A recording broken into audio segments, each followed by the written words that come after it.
Buenas noches. Gracias por concurrir en esta noche ahora que se puso un poco fea. Parece que está lloviendo. Cuando llegué hace media hora no parecía que fuera a ocurrir lo que está ocurriendo.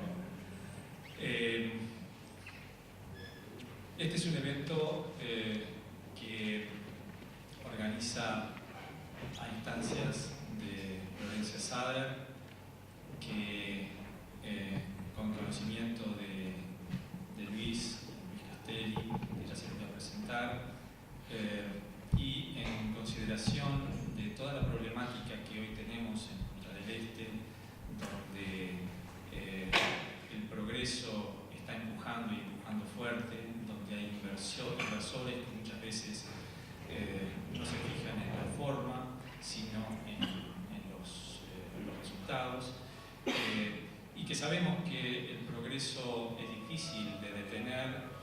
Creímos que era muy importante ver de qué manera se podía conocer las experiencias en otras regiones, en otros lugares, que pudieran de alguna forma extrapolarse a Punta del Este. Es decir, ver de qué manera podemos permitir que ese progreso, que sabemos que es inexorable, se realice de manera que no afecte al medio ambiente, que no afecte a nuestra forma de vida. Y esto se enmarca en una política de la Liga de Punta del Este, que en conjunto con la dirección, con el municipio y su dirección de medio ambiente, estamos preocupados por llevar adelante políticas que de alguna forma también protejan nuestro hábitat. Tan es así que, bueno, la Liga hoy está comprometida en acciones como por ejemplo con la OCC, que es la Organización de Conservación de Cetáceos, que recientemente, creo que fue ayer o antes de ayer, salió una ley del santuario de ballenas, y estamos en contacto con esta organización para que ellos pongan su sede aquí en la Liga. Estamos también preocupados con acciones que están vinculadas a la protección de nuestro espejo de agua, que es la laguna del Sauce. Ustedes saben que todo el entorno de la laguna está de alguna manera afectando ese espejo que es nuestra fuente vital de agua potable, y si no empezamos a implementar desde ya medidas correctivas, probablemente en mediano plazo tengamos situaciones difíciles de revertir. Estamos también comprometidos con el tema de los humedales del arroyo Maldonado, otro lugar que es un sistema ecológico que es importante preservarlo. Si no lo cuidamos, sin ninguna duda también veremos afectadas toda la ribera del arroyo Maldonado. Queremos también darle la bienvenida a alumnos que sabemos que vienen de la ODELAR y a los cuales les vamos a extender un certificado de presencia que seguramente les va a servir en sus estudios. Como les decía, la idea era presentarles, traer a una persona con experiencia, y así, bueno, surgió el nombre de Luis Castelli. Luis es abogado argentino que entre sus cargos es el director ejecutivo de la Fundación Naturaleza para el Futuro, que es una organización no gubernamental para protección de paisajes y desarrollo de áreas protegidas. También es asesor de municipios como Puerto Madryn en materia de planificación ambiental, y es vicepresidente de la Fundación Amigos de las Lagunas Costeras de Rocha, y además autor de varios libros, entre los cuales está el que me sacaron de aquí, pero bueno, que nos acaba de regalar. Quería mostrárselos, nos acaba de regalar obsequiar un libro de su autoría vinculado a el tema que hoy nos convoca. Así que le vamos a pedir a Luis que nos venga a dar su charla sobre progreso e impacto en el paisaje, modalidades para evaluar las posibles consecuencias de las obras de infraestructura y la explotación de los recursos naturales. ¿Sí?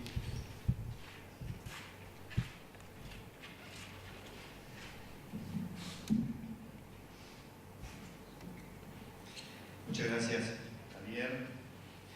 Muchas gracias a la Liga por invitarme esta noche acá.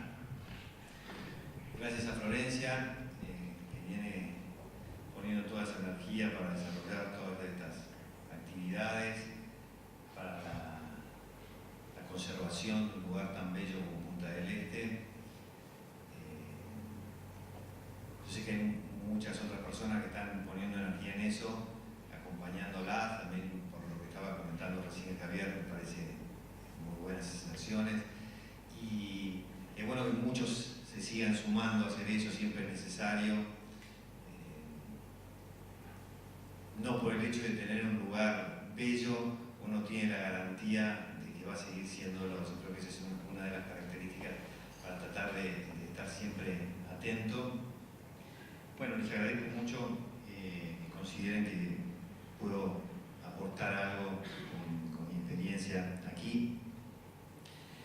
Y ya que estamos en una reunión de muchos amigos y está bueno que seguramente, que venzan la pereza de una noche como hoy y podamos estar juntos conversando sobre un tema tan importante como es la conservación del patrimonio natural o cultural de un sitio como Punta del Este, uno de los lugares más bellos de América del Sur.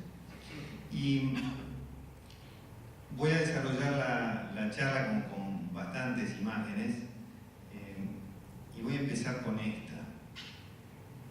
Ustedes dirán que hace un cuadro de Dalí en una charla que tiene que ver con el progreso y el paisaje. Y a mí siempre me llamó la atención que cuando se pierde una obra de arte en el mundo, o se daña una obra de arte en el mundo, se arma un escándalo tremendo, salen los diarios. Y siempre me gustó esta imagen de Dalí. Es una imagen que él pintó en la época que se llamaba de mística nuclear. Y era una protesta contra las explosiones nucleares que se estaban haciendo en el Pacífico Sur. Una propuesta basada en la belleza, creo que es una buena metodología para adoptar. Y sabiendo eso, ya uno vuelve a mirar la imagen y empieza a ver cosas diferentes. Pero quise imaginar qué ocurriría si en un cuadro como este pasara algo así. Finalmente, cuando se pierden muchas veces miles de hectáreas en un paisaje, no pasa absolutamente nada. Este podría ser otra imagen, ¿por qué no verla así también? Un cuadro muy reconocido, lo podemos modificar, podemos jugar un rato más, ¿qué pasaría así?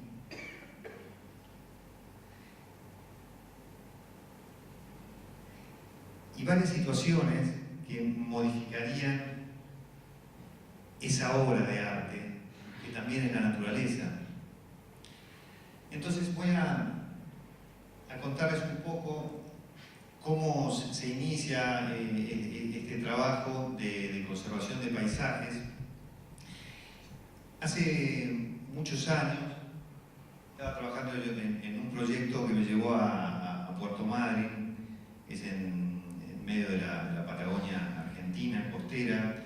Es un lugar bellísimo donde uno puede pasarse horas hipnotizado mirando las ballenas que van bajo esa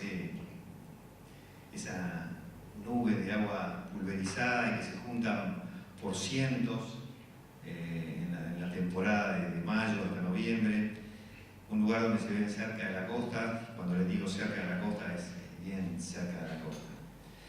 Y Lo interesante de este sitio es que cualquier persona medianamente razonable diría es un sitio frágil, es un sitio que vale la pena conservar. Sin embargo, en este mismo sitio podemos encontrar estas explotaciones de arena y canto rodado, que como ven fueron degradando el sitio hasta límites, fíjense, prácticamente el basalto en esa playa, o sea, es irrecuperable. Y al ver esto, en realidad pensamos, si esto está ocurriendo en un lugar que es tan emblemático, que en realidad es tan fácil percibir que es un atractivo valioso desde el punto de vista de la riqueza natural y además es un atractivo turístico muy importante, ¿qué estará pasando en sitios donde la belleza no es tan explícita, donde es un poco más sutil? Y empezamos una investigación que podemos llamar de paisajes en riesgo, que nos llevó a recorrer muchos lugares y analizamos algunos temas. Esto es un tema que también estoy viendo acá en el querido Uruguay, en las canteras. Esto es Tandil. Este es un sitio bellísimo en la provincia de Buenos Aires, que se está transformando por las acciones de la industria de la piedra en esto. Quiero adelantarme a decir, no es que las actividades que yo estoy mencionando sean en sí mismas malas o algo así, sino lo importante es resaltar en qué lugar lo podemos hacer, pero es paradójico que en uno de los lugares que tienen tanta importancia turística también se permita hacer esto sin ninguna planificación.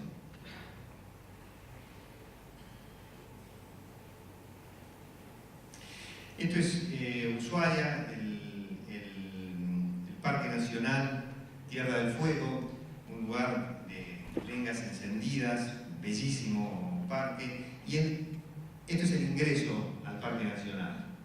Es curioso porque estas canteras las hacen para hacer caminos para los turistas, es decir, rompen un sitio turístico para hacer un camino turístico más adelante. Y quedan allí. Este es curioso, es una de las pocas rutas que tiene la Argentina que corren junto al mar, entre Caleta Olivia y Comodoro Rivadavia. Fíjense si no sería apropiado trabajarla como una verdadera ruta escénica. Y en este mismo lugar podemos encontrar esto. Están abandonadas hace muchos años y ahí quedaron.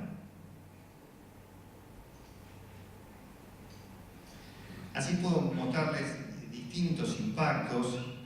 Esto es un cartel sobre el río Uruguay, provincia de Buenos Aires. Esto es en el norte, en Humahuaca. Distintos carteles que van quitando la autenticidad. Miren qué lindo que es ese cartel ahí arriba. Y acá, llegando a la cordillera, ¿por qué no nos tomamos una cerveza? Subiendo a Iruya, un camino bellísimo. Este es muy interesante porque es un cartel que dice Quebrada de Humahuaca, Patrimonio de la Humanidad. Es decir, que lo puso alguien que se dedica a eso y lo puso ahí para que se note bien que están llegando a un lugar del patrimonio de la humanidad. Pero para que no nos sintamos tan mal, acá en el sur podemos ver el Puente de los Suspiros. Miren qué lindo que quedó allí. Tengo otra versión acá, ¿por qué no?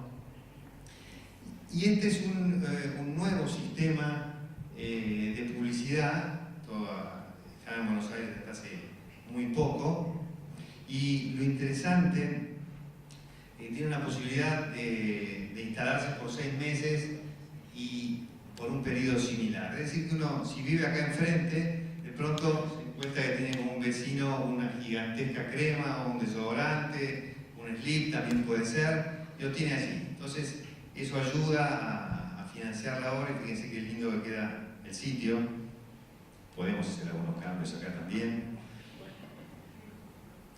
Otro de los temas interesantes vinculados con la protección de los paisajes es la capacidad de carga. Fíjense, bueno, el Perito Moreno, para que tiene el placer de conocerlo, podemos planear un viaje ahí, estábamos solos conversando y justo en ese momento empieza a llegar gente, llega un tour, ¿por qué no? Bajan del ómnibus, más gente y más. Y la pregunta es ¿cuándo es mucho? ¿No? ¿Cuándo la satisfacción empieza a bajar? Obras de infraestructura, acá tenemos alguna bien reconocida, uno de los humedales más bellos de la Argentina, los esteros de Liberá, similar al Pantanal de Brasil. Y ahí tenemos, bueno, estos bichos horrorosos, húmedos que hay allí, y la presencia de este tendido. Parque Nacional Baritú, de un lado tenemos la Argentina, del otro lado Bolivia, y ahí tenemos aprobadas 3 represas que afortunadamente el presupuesto nos ayudó a realizarlas. Imaginamos cómo se podrían ver. Esto no es patrimonio nuestro, podemos... Cancún, por ejemplo, un lugar bellísimo, hay algunas imágenes que no están saliendo, no sé por qué, bueno, ahí lo tenemos. Fíjense la planificación de este sitio, a dónde llegó la construcción sobre la costa. Muchos momentos, si uno tiene que caminar, tiene que hacerlo adentro de los mismos hoteles. La playa desapareció en ese caso. Acá es una imagen muy interesante para pensar en el futuro, un sitio como Punta del Este. Miren, todavía hay bastante para crecer, no se preocupen. Esa es las costas de Málaga. Ahora hay una ley de las costas en España que está tratando de ir recuperando eso, pero el lobby hace que esto se vaya prorrogando, porque la idea es demolerlo. Bueno, la querida Laguna Garzón, así es como está, así es como nos gustaría que estuviera. Eso es lo que se propuso en la audiencia, esto es lo que se aprobó en la audiencia, bajo el mismo estudio de impacto ambiental. Y me interesa destacar algunos de los puntos vinculados a esta charla, que digamos que todas estas actividades están vinculadas de alguna manera con el concepto de progreso. Yo diría, o del mal necesario del progreso. Así que deberíamos tratar de definir qué entendemos nosotros por el progreso, y podríamos decir que es todo aquello que aumente el bienestar del hombre mediante un crecimiento de los bienes o servicios puestos a su disposición, en líneas generales. Lo que yo creo es que no es solamente la capacidad de dominar la energía, no es un avance tecnológico, no es ir más rápido, no es poder estar más alto.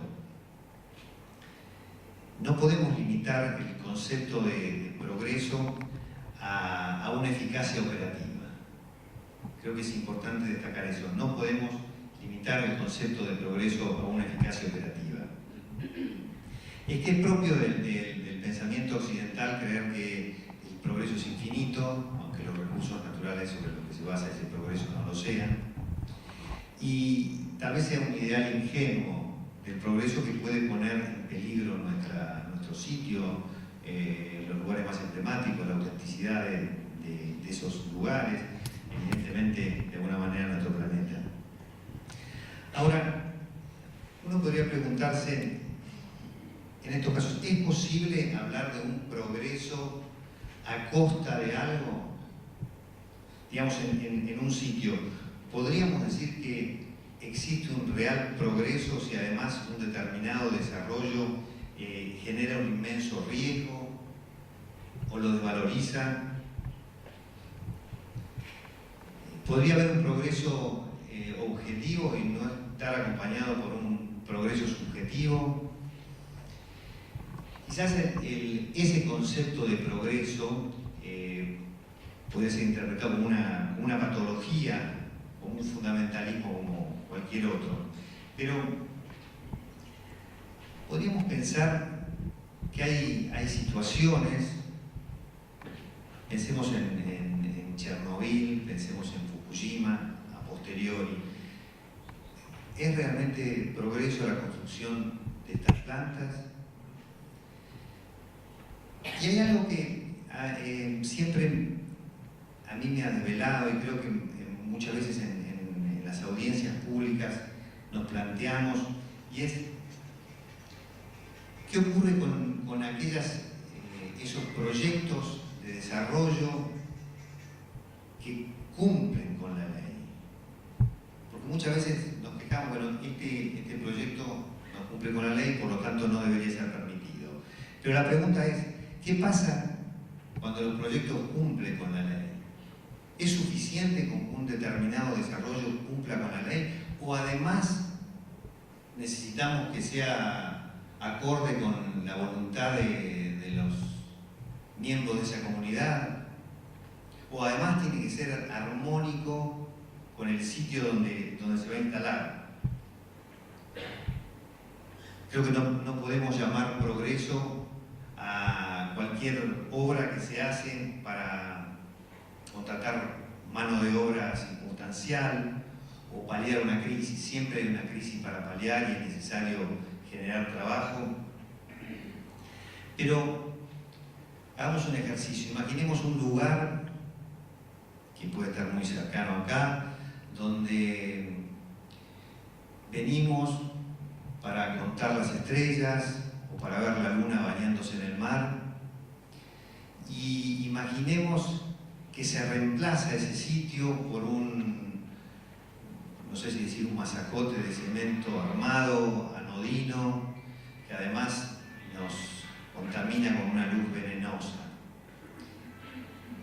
¿Es progreso? ¿Estamos ante un avance? ¿Hubo mano de obra? Yo sé que me van a decir que soy un aguafiestas, no es la primera vez que me lo dicen.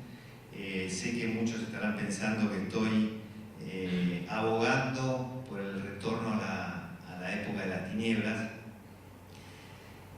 Y sin embargo yo creo que muchos de estos temas llevan a conflictos, muchos de los conflictos que tenemos por la ausencia de una dimensión hacia donde queremos crecer. Cómo queremos ser dentro de 10 años, cómo queremos ser dentro de 15 años, y como no tenemos establecido eso, todo puede ocurrir. Solamente una foto de varios conflictos que tienen que ver con la explotación de recursos naturales. Esto es en España, por un gasoducto a través de un parque, una represa en Brasil. Es decir, muchos de estos sitios que han generado estas situaciones conflictivas y que sin duda van a seguir generándose, y que evidentemente la pérdida de estos sitios también tiene una consecuencia sobre el valor de esos lugares. Entonces pensamos, bueno, ¿cómo podríamos trabajar para desarrollar una herramienta, que fue el libro que estaba mencionando al principio Javier, una herramienta para la toma de decisiones? Es un manual con estos dos objetivos: facilitar el análisis del impacto y promover una visión estratégica. ¿Qué es lo que ocurre normalmente? En primer lugar, si hay una planificación estratégica establecida adecuadamente con la participación de la comunidad, ya sabemos en qué lugar puede ocurrir qué cosa. Si no tenemos esa planificación estratégica, ya estamos ante un riesgo, porque cualquier cosa puede pasar en cualquier lugar. Por supuesto, va a haber que cumplir con la evaluación de impacto ambiental, pero lo que nosotros veíamos es que en los procesos de evaluación de impacto ambiental, vamos a ver algunos detalles sin ir demasiado técnico para no dormirlos, hay algunas partes que son desconocidas incluso por los que intervienen. Y hay algo que a mí me llamó la atención en varios de estos casos que vimos las imágenes y que nosotros interveníamos, y es que quienes tienen que resolver, quienes tienen que aprobar un determinado proyecto, muchas veces saben menos que aquellos que están proponiendo los proyectos. Entonces estamos ante una situación muy riesgosa, porque en realidad el que sabe más es el que está interesado en promover ese proyecto. Y nos preocupaba en un caso particular vinculado al paisaje, por eso vuelvo a la primera imagen, en donde el paisaje está tratado como una obra de arte, porque la desaparición de esos paisajes no tenía ninguna consecuencia, es decir, valor cero.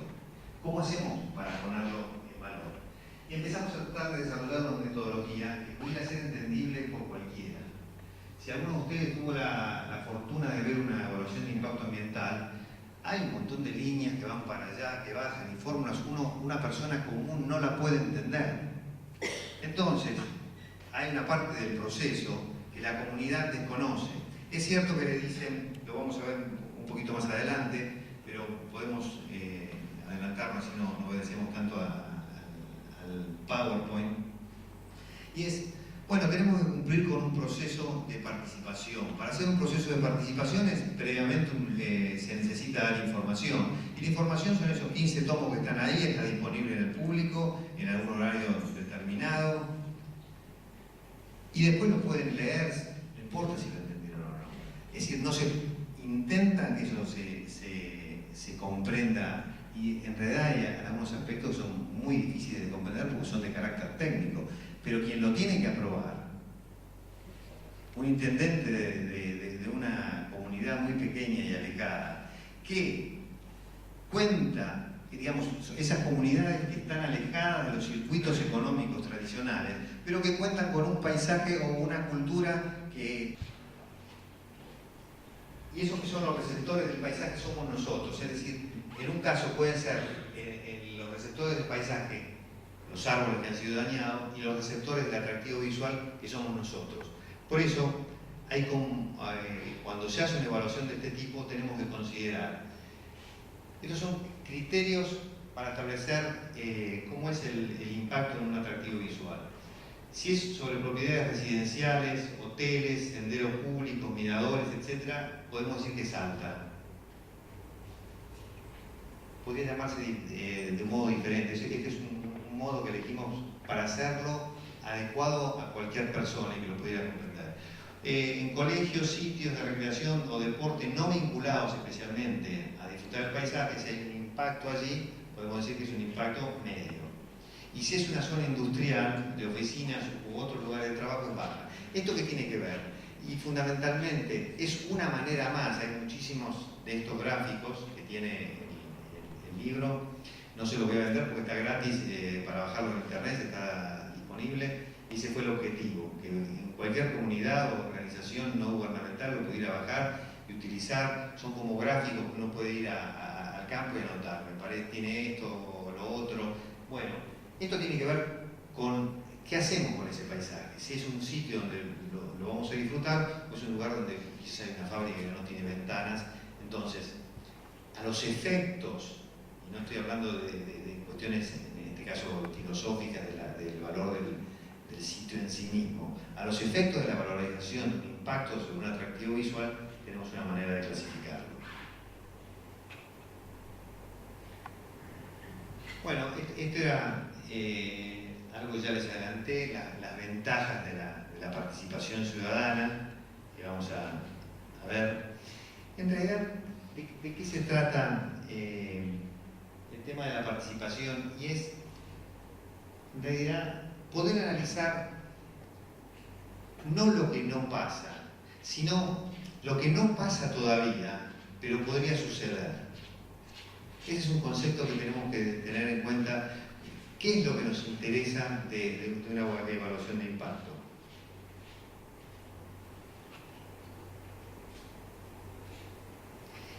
Entonces acá incluimos algunas cuestiones que a mí me parecen elementales y sin embargo cuando uno va a analizar una evaluación de impacto no aparecen.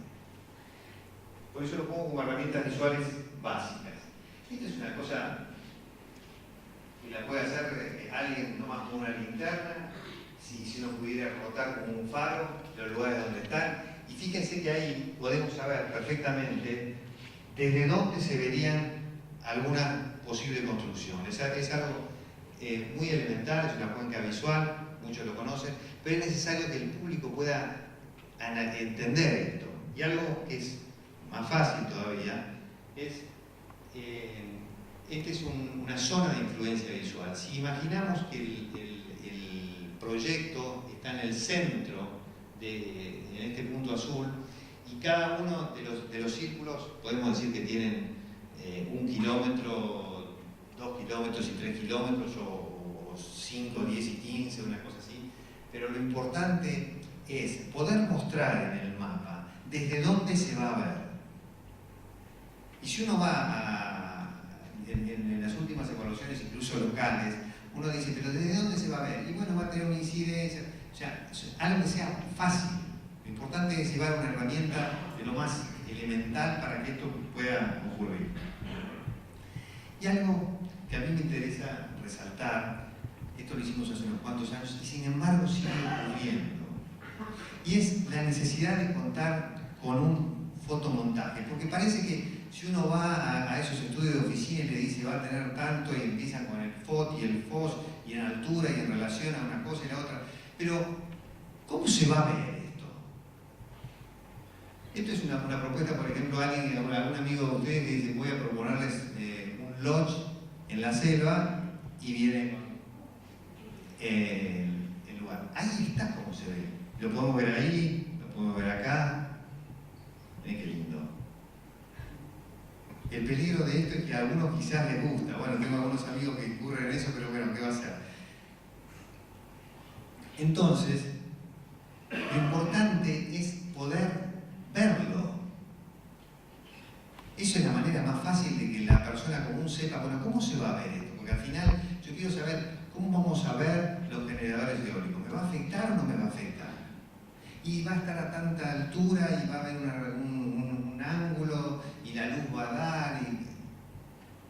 Estos programas de montaje algunos son gratuitos, están en internet, otros salen $100, y yo creo que debería ser obligatorio hacer este tipo de presentaciones para el proponente, para que se vea cómo es, porque hoy no hay excusa para esto. Cualquiera puede tener, no un mero render que diga, bueno, ¿cómo será esto? Y más o menos así.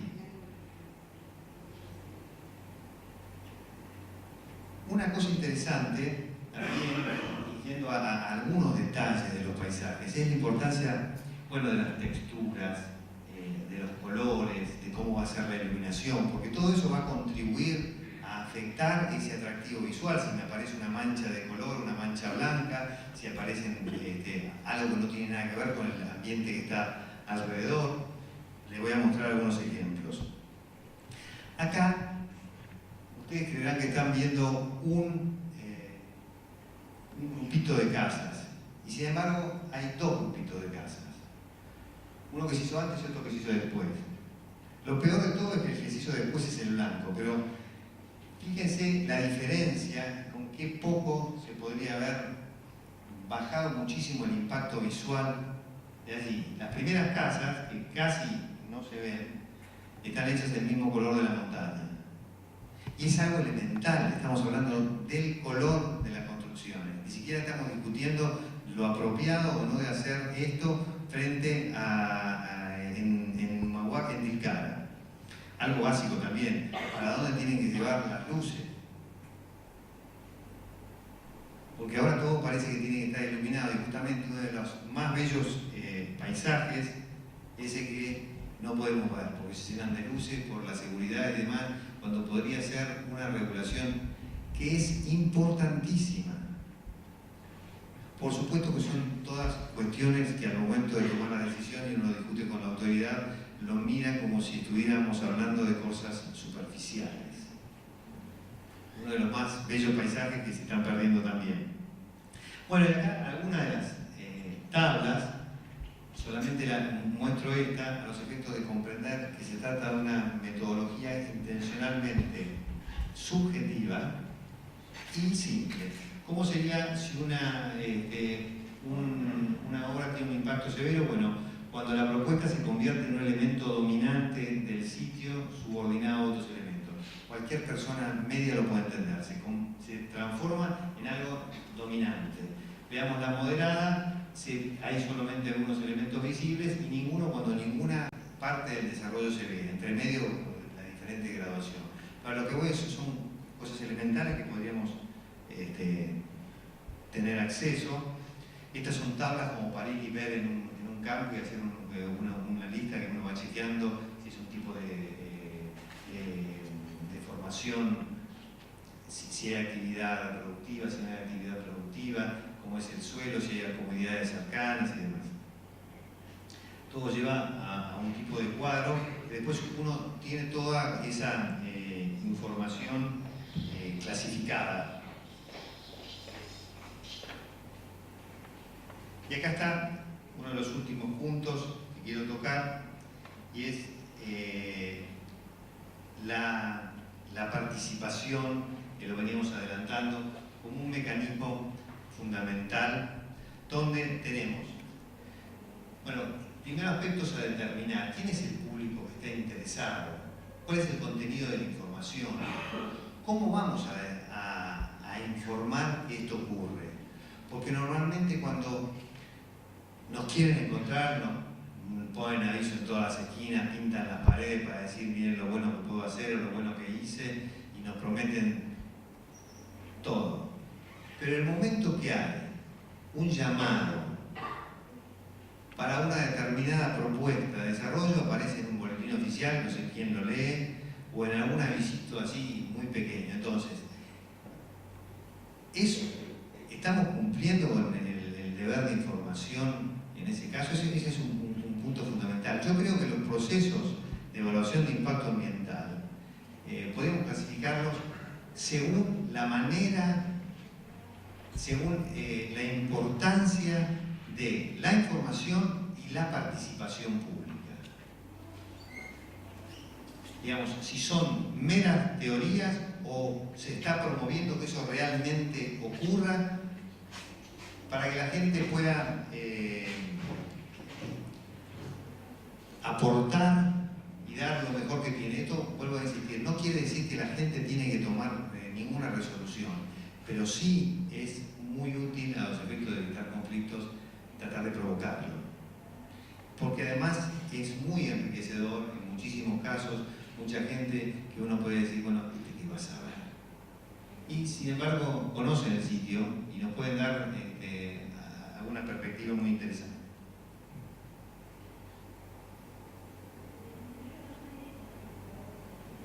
Bueno, cuestiones técnicas, no voy a aburrir.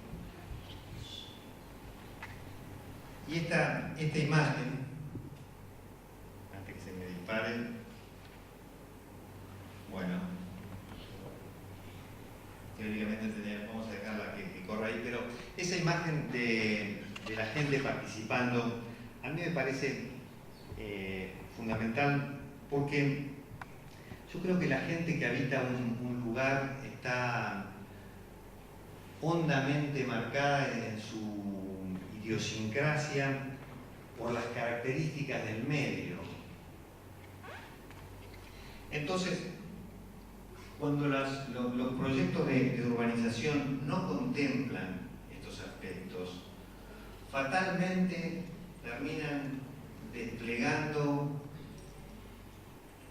en los proyectos y en los desarrollos cosas que no tienen nada que ver ni con el medio ni con la comunidad. Y yo creo que la subestimación de este tipo de cuestiones tiene que ver con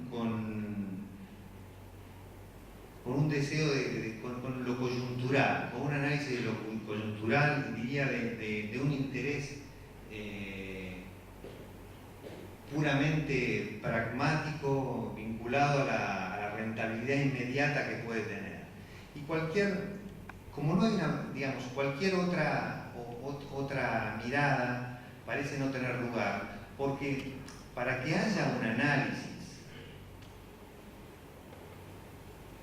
más profundo se necesita contar con una cultura educada en el mediano y el largo plazo. Y no existiendo una cultura está enfocada en el mediano o largo plazo, toda actividad preventiva parece innecesaria, parece que estuviéramos hablando de cosas irreales. Y fíjense que entre quienes tienen que decidir la construcción de una calle, de un puerto, de cualquier infraestructura, desde un supermercado que puede destruir la belleza natural o cultural, las consideraciones estéticas no juegan ningún papel. Y es como si existiera una total unanimidad de criterios entre el intendente de la más pequeña localidad y el ministro de Economía, en que las cuestiones vinculadas a la belleza no merecen, yo diría, ningún sacrificio de orden económico y mucho menos de orden político. Entonces, yo creo que analizar el tema del progreso tiene que ver con realizar un análisis mucho más integral, mucho más profundo, lo que podemos decir sustentable, que esa evaluación de impacto ambiental no mide solamente si hay un impacto físico, sino cómo es ese impacto en relación a la sustentabilidad. Creo que no podemos confundir progreso con rentabilidad, son dos cosas muy diferentes. No podemos, quizás el progreso sería no desguazar más paisajes, quizás el progreso sería que no desaparecieran las especies, quizás el progreso sería que pudiéramos iluminar con los residuos, que pudiéramos iluminar con el viento, que está bien, lo importante es saber dónde. O yo diría que todo nuestro patrimonio natural o cultural no sucumbiera por intereses económicos o por lealtades políticas, o también porque no hubo un número suficiente de personas que tuvieran el coraje de defenderlo. Porque esto es un punto muy importante. Y yo creo que la experiencia de la participación y de involucrarse en estos temas puede ser una experiencia de adversidad. Yo sé que muchos de ustedes que están acá lo conocen. Pero es el sentido del porvenir el que le da fuerza y el que le da dignidad a esa participación. Y creo que no hay que participar porque el lugar es lindo, porque ese lugar es un lugar que tiene identidad. No hay que participar porque esos lugares son. Hay que participar y hay que involucrarse para que esos lugares sigan siendo. Y yo estoy convencido, a veces no debería estar convencido tanto de eso, pero yo estoy convencido de que no hay una fuerza más grande que la oposición de la gente de un lugar que rechaza una propuesta. Y el que va contra esa fuerza sabe que está haciendo algo que es ilegítimo. Y hay que hacérselo saber, porque es muy importante para la calidad de vida y, bueno, no siempre se gana. Y por eso yo creo que hay que estar a favor del progreso, hay que estar a favor de defender la autenticidad, hay que estar a favor de defender la identidad, hay que estar a favor de los valores. Yo sé que es muy incómodo, que da mucha pereza involucrarse, pero es la primera foto, esa donde aparecía la imagen de Dalí, que puede ser transformada por una infraestructura. Esos son los paisajes, esas son las culturas, esas son nuestras calles, esos son los lugares donde nos sentimos bien. Y sí, es difícil involucrarse, pero es imprescindible hacerlo. Muchas gracias.